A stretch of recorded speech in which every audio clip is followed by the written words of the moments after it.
न्याय मिलेगा। बहराइच जो कुछ हुआ है, मैं अपने पत्रकार साथियों का धन्यवाद देना चाहता हूं और खासकर उन यूट्यूबर्स को, उन तमाम सोशल मीडिया के लोगों को जिन्होंने निष्पक्ष होकर के सच्चाई सामने लाने का काम किया। और सच्चाई ये है कि भारतीय जनता पार्टी ने जानबूझ करके दंगा कराया, क्योंकि उनको पता है कि चुनाव आ गया है, किसी भी सवाल का जवाब जनता में नहीं दे सकते हैं, इसीलिए राजनीतिक लाभ लेने के लिए जानबूझ करके भारतीय जनता पार्टी ने दंगा कराया है। और जीरो टॉलरेंस की अगर बात थी तो आखिरकार पर्याप्त पुलिस क्यों नहीं थी, पर्याप्त प्रशासन का इंतजाम क्यों नहीं था? और जो जानकारी में था प्रशासन को, उसके बावजूद भी नहीं किया कुछ भी। मुझे उम्मीद है कि न्यायालय से न्याय मिलेगा। दो सीटें कांग्रेस को देने की बात। अब भारतीय जनता पार्टी जिसको चाहे उसको गिरफ्तार कर ले, पत्रकार साथी भी गिरफ्तार हो जाते हैं। अगर वो कोई सच्ची न्यूज चला दें तो फोन आ जाता है उनके पास। उनको बाकायदा ब्रेकिंग न्यूज व्हाट्सएप पे मिलती है कि आपको ब्रेकिंग न्यूज यही चलानी है जो व्हाट्सएप पे आई है। किस तरीके से सरकारी मशीनरी का दुरुपयोग कर रही है? गरहेल की जनता के सामने किसी तरह का दुरुपयोग नहीं चलेगा। सामने से दुरुपयोग दिखाई देगा, लेकिन वही अधिकारी कहेंगे अरे जीत तो आप ही रहे हो, समर्थन आपका ही कर रहे हैं। जी, नामांकन प्रक्रिया शुरू हो चुकी है, लेकिन अभी तक प्रत्याशी नहीं कुछ पाए सीटों पर। अभी चाचा ने जो कहा वो ठीक कहा कि उनके पास प्रत्याशी नहीं है, ढूंढ रहे हैं। बीवाई चंद्रचूड़ को लेकर, कांग्रेस गठबंधन को लेकर के क्या कहेंगे? कांग्रेस कह रही है कि हम चुनाव नहीं लड़ेंगे, नाराजगी दिखा रही है कि हम 2 सीट नहीं चाहिए। अभी नामांकन चलने समय है, ये हम 2 दलों की बात है, हम लोग रास्ता निकालेंगे। अध्यक्ष जी, अयोध्या की मिल्कीपुर सीट जो थी उसको कानूनी पेचीदगी का स्वरूप दिया गया, लेकिन ऐसा कुछ है नहीं वहाँ, क्या कारण है? सच्चाई आप भी जानते हो।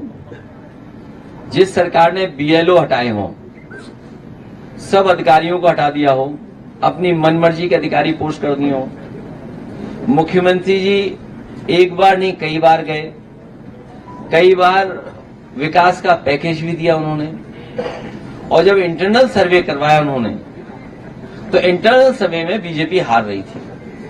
फिर मुख्यमंत्री ने बार बार कार्यक्रम लगाया और बार बार कार्यक्रम लगाने के बाद सर्वे करवाया, उसमें भी बीजेपी हार रही थी।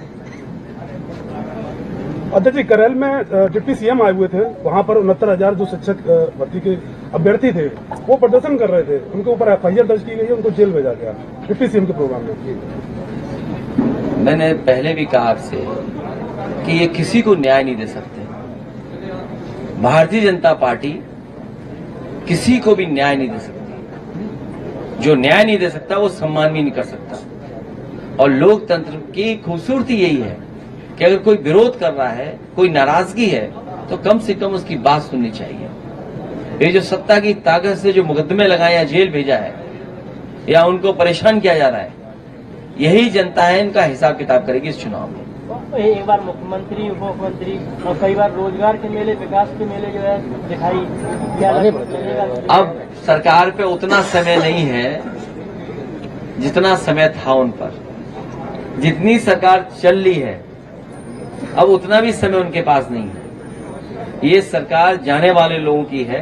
जनता इनको इस चुनाव में हरा करके विदाई का रास्ता खोल देगी। डीएपी खाद को लेकर मारामारी चल रही है, कहीं खाद नहीं है। और अभी मान लीजिए धान तैयार होने जा रहा है, क्या सरकार का इंतजाम है कि किसानों को सही कीमत दे देंगे? जिन लोगों ने कहा कि किसानों की हम आय दोगुनी कर देंगे, धान तैयार हो गया, क्या तैयारी है धान खरीदने की? किसानों को पराली जलाने से रोका जा रहा है। ये पराली वाला बड़ा सवाल है। सरकार को किसान के साथ अन्याय नहीं करना चाहिए। सर, ये सवाल है, अभी इलेक्शन के दौरान भी आपने ईवीएम को लेकर सवाल खड़े किए। आप एलन मस्क ने भी ईवीएम पे सवाल खड़े किए, इवन अमेरिका में भी अब इसको सपोर्ट नहीं मिल रहा है। हाँ, जिस तरह टेक्नोलॉजी आगे बढ़ रही है और टेक्नोलॉजी से कई बार आपको सूचनाएं मिलती हैं कि टेक्नोलॉजी के माध्यम से घटना हुई है।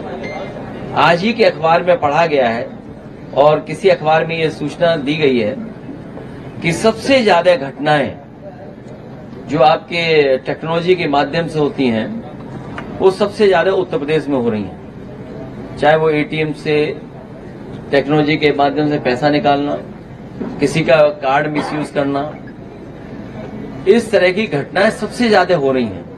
और एआई आने के बाद बहुत सी चीजें बदल रही हैं। जर्मनी जैसा देश जो विकसित है, वो अपने यहां कहता है कि अगर ईवीएम इस्तेमाल होगी तो वो अनकॉन्स्टिट्यूशनल होगी। तो जब जर्मनी जैसा देश जो दुनिया में बहुत आगे है, भारत से कई मामलों में बहुत आगे है, जब वो देश ईवीएम के इस्तेमाल को अनकॉन्स्टिट्यूशनल कह रहा है, तो स्वाभाविक है कि उस पर सवाल खड़े होंगे, उंगली खड़ी होगी। क्या 2027 में ईवीएम क्या रहेगा क्या? ये विषय अभी का नहीं है। हमारी बात और समाजवादी का पक्ष में लोकसभा में भी कह चुका हूं, वो आप देख लीजिए मैंने क्या कहा है। प्रोफेसर साहब ने एक बयान दिया है, ये कहते हैं कि बटोगे तो कटोगे, इस तरह के बयान को आप किस तरह देते हैं? हर प्रचार में ये यूज होता है। वो समाजवादियों को बता रहे हैं और पीडीए परिवार को कह रहे हैं कि सब लोग एक हो जाओ। केंद्र की सरकार पार्टी तकनीकी की बात करते हैं और एक बम की एक सूचना आ जाती है, हवाई जहाज वापस करा लिए जाते हैं और हम विदेशों में ट्रिलियन की बात कर रहे हैं। मेरे पत्रकार साथी, आपको मैं याद दिलाना चाहता हूं, उत्तर प्रदेश के मुख्यमंत्री जी ने कहा था कि विधानसभा में आरडीएक्स आ गया है, और जब उसकी जांच हुई तो पता लगा है वो खैनी वाला मसाला था कि वो जो कभी कभी लकड़ी के में इस्तेमाल होता है। तो ये बात तो विधानसभा की मैं कह सकता हूँ। अब ये बम वाली बात आ रही है तो सिक्योरिटी बढ़ानी चाहिए सरकार को, और सरकार की भी मंशा यही होगी कि सिक्योरिटी बढ़ जाए।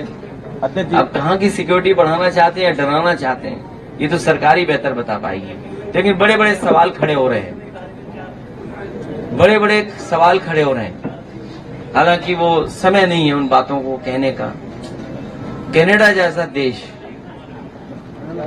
कुछ बात ऐसी कह रहा है जिससे भारत का सम्मान को ठेस पहुंच रही है। अमेरिका भी वही बात कह रहा है, और हम और आप लोग अखबार में कई ऐसी सूचनाएं मिल रही हैं, पढ़ रहे हैं हम लोग, जिन पे स्वाभाविक है चिंता करना पड़ेगा। अध्यक्ष जी, अभी आप बेहतर समझते हैं किन बातों को मैं कह रहा हूँ। अध्यक्ष जी, बीजेपी के लोग लगातार ये कह रहे हैं कि अयोध्या में जो हार मिली है उसका बदला अगर ले सकते हैं तो कन्हैया जीत कर ले सकते हैं। ये और मिल्कीपुर फिर